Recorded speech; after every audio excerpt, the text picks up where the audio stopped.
أعوذ بالله من الشيطان الرجيم. بسم الله الرحمن الرحيم. يا أيها الناس اعبدوا ربكم الذي خلقكم والذين من قبلكم لعلكم تتقون الذي جعل لكم الأرض فراشا والسماء بناء وأنزل من السماء ماء فأخرج به من الثمرات رزقا لكم فلا تجعلوا لله أندادا وأنتم تعلمون. صدق الله العظيم.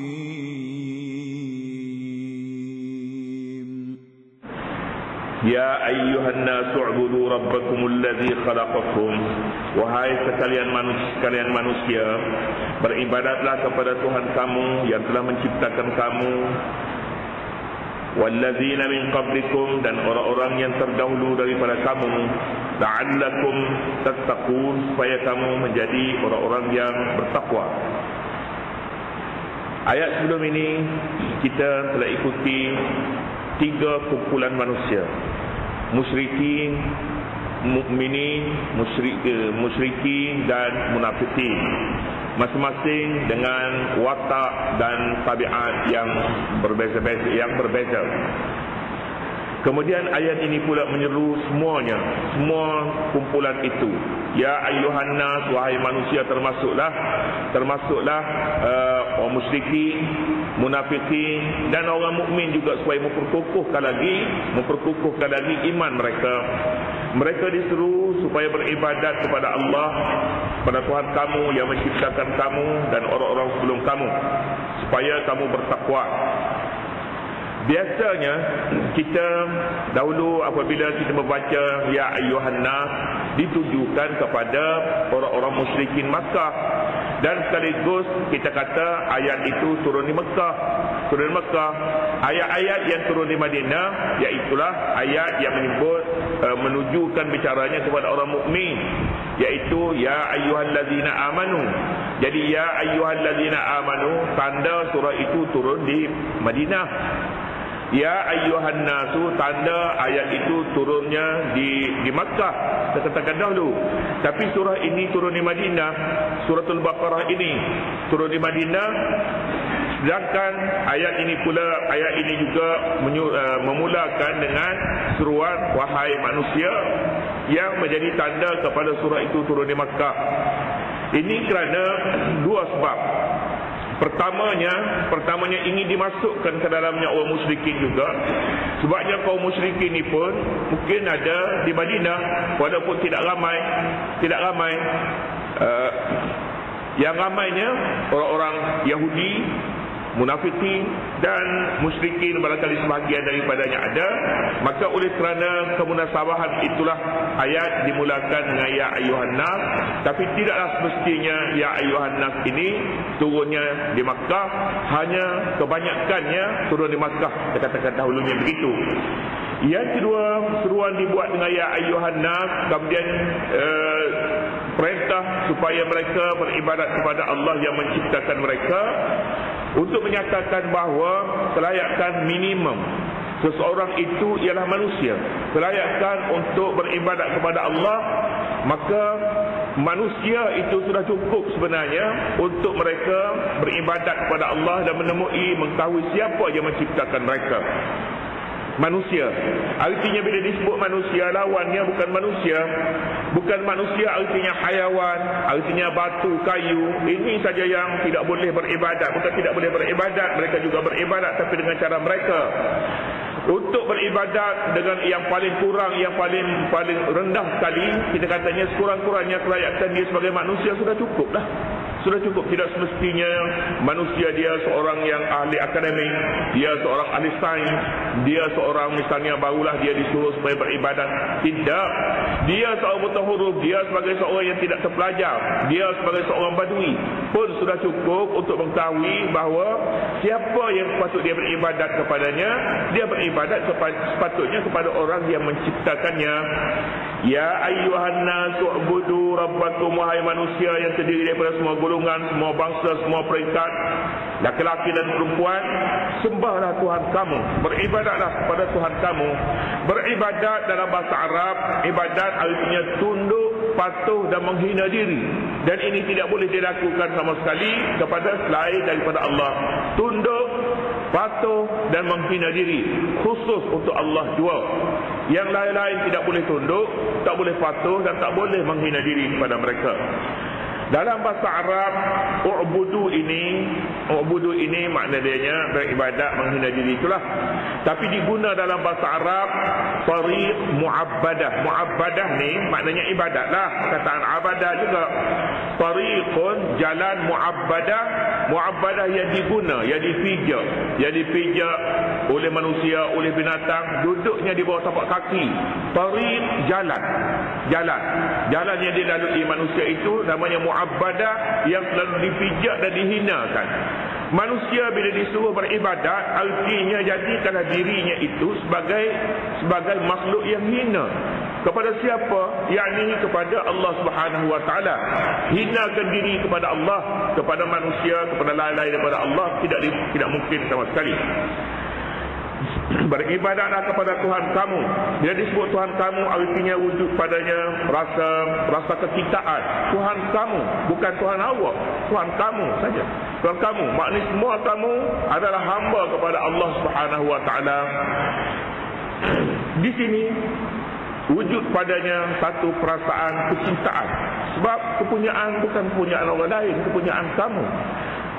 Kepunyaan kamu, kita sebutnya kempen semangat kekitaan. Tujuannya untuk menanamkan rasa kasih, rasa cinta. Gitulah dengan Tuhan pun. Apabila Tuhan itu Tuhan kamu, maka kamu sentiasa mengharapkan rahmat daripadanya, dan kamu tidak pernah kecewa apabila Allah Subhanahu wa taala memberikan pertolongan kepada kamu, sebab kamu adalah hamba-Nya. Allazi khalaqakum wallazina min qablikum, yang menciptakan kamu dan orang sebelum daripada kamu. Di sini menjawab satu persoalan. Persoalannya, mengapa sembah Allah? Mengapa sembah Allah? Mengapa tidak sembah tok nenek kita? Mengapa tidak sembah mak bapak kita? Mengapa tidak sembah bangsa kita? Begitu. Mengapa tidak sembah negara kita? Mengapa kita disuruh supaya sembah Allah Subhanahu wa taala? Sebabnya Allah yang menciptakan kamu. Allah yang menciptakan kita. Mak bapak tidak disuruh sembah, disuruh taat. Taat sembah lain.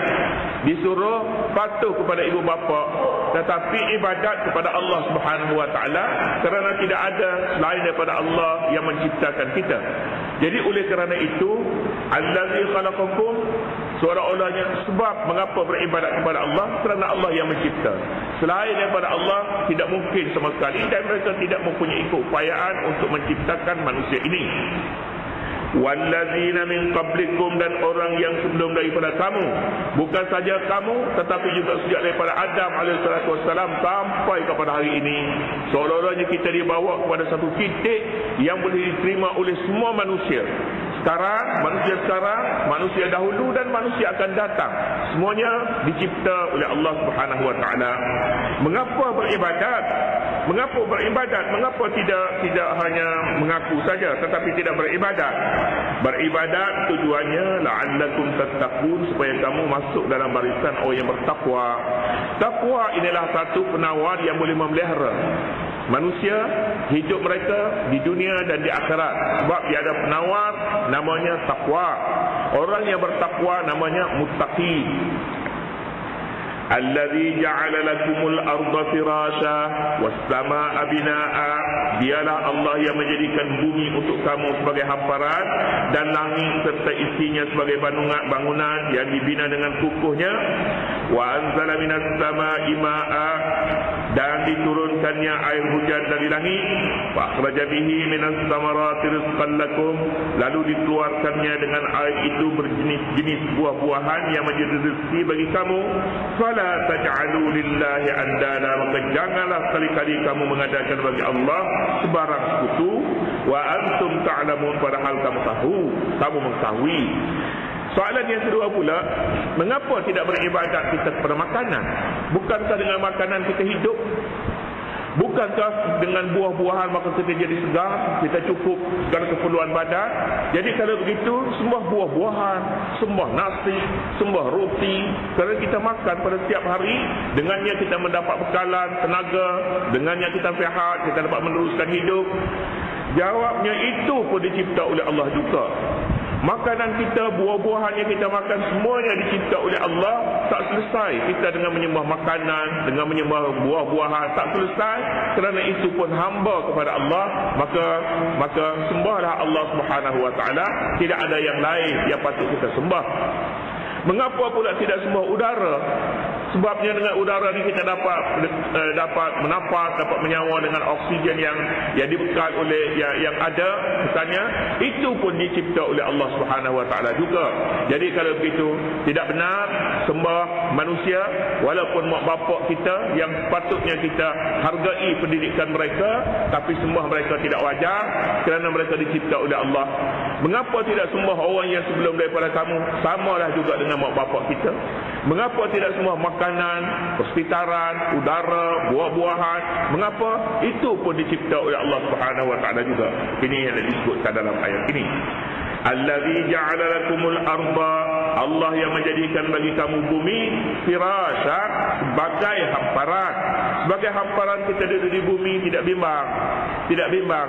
Ialah sekali-sekala adalah gempa bumi. Tapi tiap-tiap hari ke? Tidak. Kadang-kadang satu generasi pun boleh hidup tidak pernah gempa bumi. Dan bukan semua bumi itu dia bergempa, dilalui menjadi tempat untuk berlaku apa yang disebut gempa bumi. Bukan semuanya. Artinya bumi ini sebagai satu tempat yang paling baik untuk manusia kerana ia merupakan hamparan. Wassama'a binaa, dan langit pula sebagai bangunan yang kukuh. Manusia yang hidup di bawah bumi ini tidak pernah bimbang nanti langit akan gugur di atasnya, tidak pernah begitu. Wa anzala minas samaa'i ma'a, dan Allah yang menurunkan air daripada langit. Air satu keperluan utama bagi manusia. Tanpa air, tanpa hidup. Air lebih dahulu, minum lebih dahulu daripada makan. Makan kemudian, minum yang pertama. Keperluan kepada air lebih besar. Tetapi oleh kerana Allah Ta'ala jadikan air ini sebagai bahan yang mudah didapati, lalu manusia pun tidak menghargainya. Wa anzala minas samaa'i ma'an fa akhraja bihi minas samarati rizqan lakum, lalu dengan air itu Allah keluarkan buah-buahan untuk menjadi rezeki bagi kamu. Di sini dinyatakan proses kelahiran manusia, proses kelahiran tumbuh-tumbuhan, buah-buahan, semuanya berasal daripada air. Fala taj'alu lillahi andada. Kalau begitu, bumi dijadikan hamparan, langit dijadikan sebagai bangunan, langit menyumbang air mengeluarkan buah-buahan. Kalau begitu, janganlah kamu persekutukan Allah. Jangan kamu menganggap bahawa ada lagi sesuatu yang patut kamu puja selain daripada Allah. Tidak mungkin. Wa antum ta'lamun, padahal kamu tahu bahawa mereka yang kamu puja itu tidak menciptakan semua ini, tidak menciptakan kamu, tidak menciptakan bumi, langit, buah-buahan. Kamu tahu perkara itu, tetapi kamu masih memuja mereka. Ini adalah satu perkara yang tidak patut sama sekali dilakukan oleh manusia. Begitulah ayat ini menekankan soal kemana matlamat dalam hidup ini. Matlamatnya ialah ibadat kepada Allah. Apa tujuannya? Mengapa manusia perlu beribadat? Kerana mahu takwa, mahu masuk dalam barisan muttaqin.